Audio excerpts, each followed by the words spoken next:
जय Shri Ganesh. Radhe Krishna to all my viewers. कैसे हैं आप सब लोग? भगवान की कृपा से आप सब अच्छे होंगे और आप सब अच्छे रहें, खुश रहें, स्वस्थ रहें, ये मेरी ईश्वर से कामना है। तो आज हम जानेंगे भगवद गीता के बारे में। वैसे तो आप सब ने सुना ही होगा, हमसे हमेशा ये कहा जाता है कि भगवद गीता पढ़िए, भगवद गीता पढ़िए। आखिर क्यों पढ़ना है भगवद गीता? क्यों ये इतना महत्वपूर्ण है हमारे लिए? इसमें ऐसा कौन सा ज्ञान छुपा है जो हमें जानने की ज़रूरत है? तो आइए आज से हम शुरुआत करते हैं भगवद गीता पढ़ने की। हम साथ साथ पढ़ेंगे। जब मैंने ये किताब पढ़ना शुरू किया तो प्रभु का आदेश हुआ कि मेरे दूसरे भक्तों तक भी इसको पहुंचाया जाए, इस ज्ञान को। तो प्रभु के आदेश से, उनकी प्रेरणा से मैं आज से इस भगवद गीता का पठन आप सबके लिए कर रही हूँ। आशा करती हूँ कि आप सब लोग को अच्छा लगेगा। आपके कोई भी सुझाव हो उनका मैं स्वागत करती हूँ। तो ये भगवद गीता बहुत ही पुण्यवान ग्रंथ है, बहुत ही शुभ है। ये किताब लिखी गई है श्री कृष्ण कृपा मूर्ति श्री श्रीमद A.C. भक्ति वेदांत स्वामी प्रभुपाद जी द्वारा। ये भगवद गीता का यथारूप है। यथारूप का मतलब एज इट इज, मतलब जैसा वास्तव में घटित हुआ है उसी प्रकार से इसको लिखा गया है। ये नाम इसको इसीलिए दिया गया है क्योंकि प्रभुपाद जी कहते हैं कि कई लेखकों ने भगवद गीता को पढ़ा और उसको अपने अनुरूप ढालने की कोशिश की। अपने विचारों को, अपने मतों को उन्होंने प्राथमिकता देते हुए इस ग्रंथ को अनुवाद किया है। बट प्रभुपाद जी ने इसके यथार्थ रूप को यहाँ पर दर्शाया है। तो आइए देखते हैं। जय श्री कृष्ण।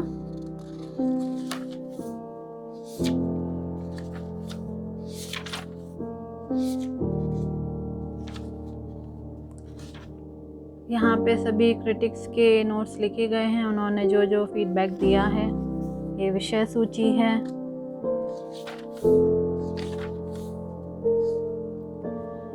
तो चलिए हम पृष्ठभूमि से शुरुआत करते हैं। पृष्ठभूमि मतलब प्लॉट। भगवद गीता कहाँ, कब, कैसे कही गई, उसका बैकग्राउंड क्या था, क्यों भगवद गीता का ज्ञान प्रभु ने अर्जुन को दिया, ऐसी क्या परिस्थितियां आ गई थी जो प्रभु स्वयं प्रकट हुए और उन्होंने भगवद गीता का ज्ञान अर्जुन को दिया। देखिए, भगवद गीता भगवान श्री कृष्ण द्वारा गाया गया एक गीत है जो संस्कृत में उन्होंने गाया था। अर्जुन जब बहुत ही व्यथित थे, परेशान थे, युद्ध में बहुत ही अपने आप को कमज़ोर महसूस कर रहे थे, उस वक्त श्री कृष्ण ने उनको ये गीता का ज्ञान दिया था। उनकी व्यथा को दूर करने के लिए प्रभु ने एक गीत गाया जिसमें वो ज्ञान था जो उनके लिए तो था ही, उनके द्वारा भगवान ने ये ज्ञान इस सारे संसार के लिए, हम सब के लिए दिया है। ये सीधे प्रभु के मुख से निकले हुए प्रभु की वाणी है, प्रभु के द्वारा गाया गया गीत है जिसका अनुवाद यहाँ पर किया गया है। तो आइए शुरुआत करते हैं। जय श्री गणेश, जय माँ सरस्वती, जय शिव शक्ति, जय राधे कृष्णा। यद्यपि भगवद गीता का व्यापक प्रकाशन और पठन होता रहा है, किंतु मूलतः यह संस्कृत महाकाव्य महाभारत की एक उपकथा के रूप में प्राप्त है। महाभारत में वर्तमान कलयुग तक की घटनाओं का विवरण मिलता है।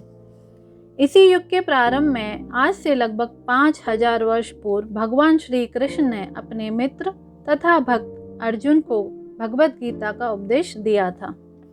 उनकी यह वार्ता, जो मानव इतिहास की सबसे महान दार्शनिक तथा धार्मिक वार्ताओं में से एक है, उस महायुद्ध के शुभ आरंभ के पूर्व जो धृतराष्ट्र के 100 पुत्रों तथा उनके चचेरे भाई पांडवों या पांडुपुत्रों के मध्य होने वाला भ्रातृघातक संघर्ष था।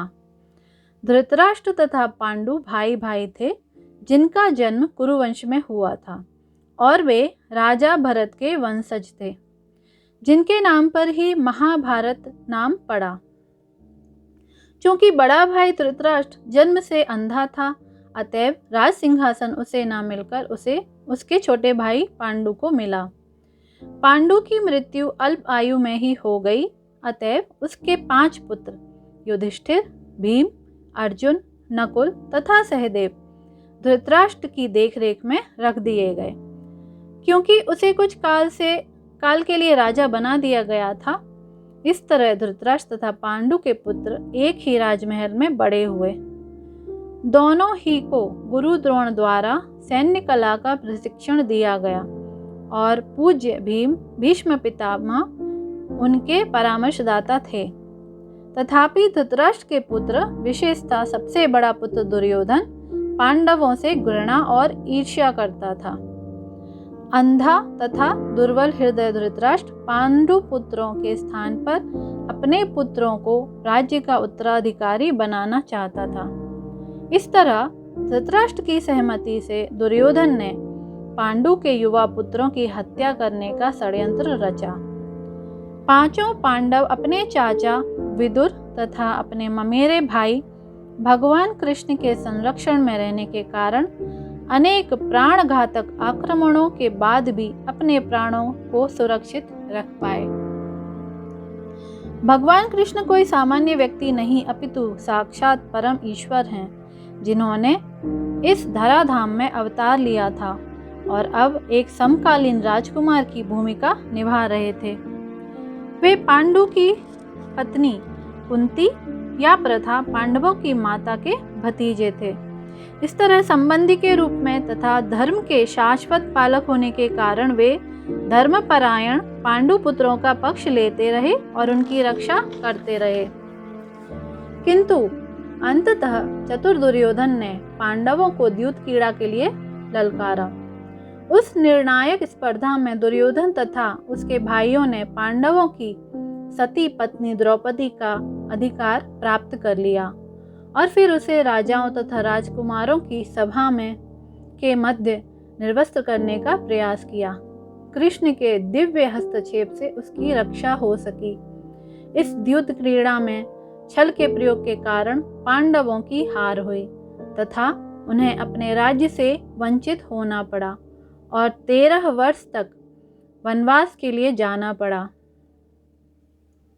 वनवास से लौटकर पांडवों ने धर्मसम्मत विधि से दुर्योधन से अपना राज्य मांगा, किंतु उसने देने से इनकार कर दिया।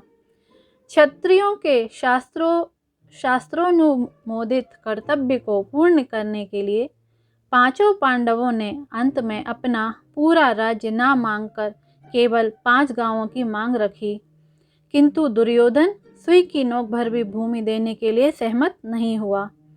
अभी तक तो पांडव सहनशील बने रहे, लेकिन अब उनके लिए युद्ध करना अवश्यंभावी हो गया। विश्व भर के राजकुमारों में से कुछ धृतराष्ट्र के पुत्रों के पक्ष में थे तो कुछ पांडवों के पक्ष में। उस समय कृष्ण स्वयं पांडुपुत्रों के संदेशवाहक बनकर शांति का संदेश लेकर धृतराष्ट्र की सभा में गए। जब उनकी याचना अस्वीकृत हो गई तो युद्ध निश्चित था। अत्यंत सच्चरित पांडवों ने कृष्ण को पूर्ण पुरुषोत्तम भगवान के रूप में पहचान लिया था, किंतु धृतराष्ट्र के दुष्ट पुत्र उन्हें नहीं पहचान पाए थे।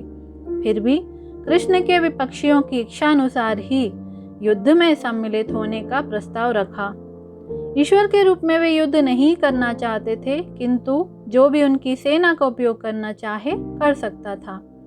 प्रतिबंध यह था कि एक ओर कृष्ण और दूसरी ओर उनकी संपूर्ण सेना होगी और दूसरी ओर वे स्वयं एक परामर्शदाता तथा सहायक के रूप में उपस्थित रहेंगे।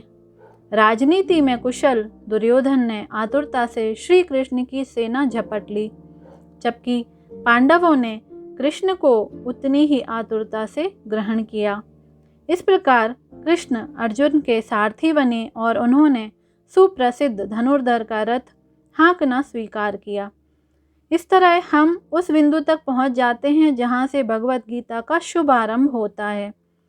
दोनों ओर की सेनाएं युद्ध के लिए तैयार खड़ी हैं और धृतराष्ट्र अपने सचिव संजय से पूछ रहा है कि उन सेनाओं ने क्या किया। इस तरह सारी पृष्ठभूमि तैयार है। आवश्यकता है केवल इस अनुवाद तथा भाष्य के विषय में संक्षिप्त टिप्पणी की।